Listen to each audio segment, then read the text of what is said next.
Чынын айтам, Москвадагы кыздар сапсым ойнупсуңар, Эркекче айтам силерге.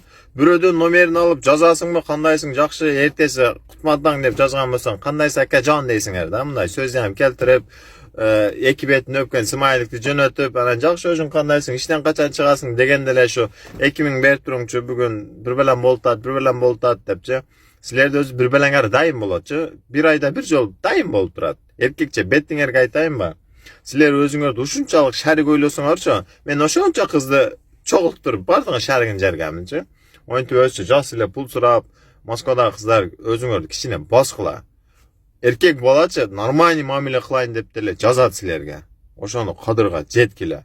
Туш келди эле пул сурап, пулдун көтүгө түшпөгүлө. Давай, аман болгула кыздар.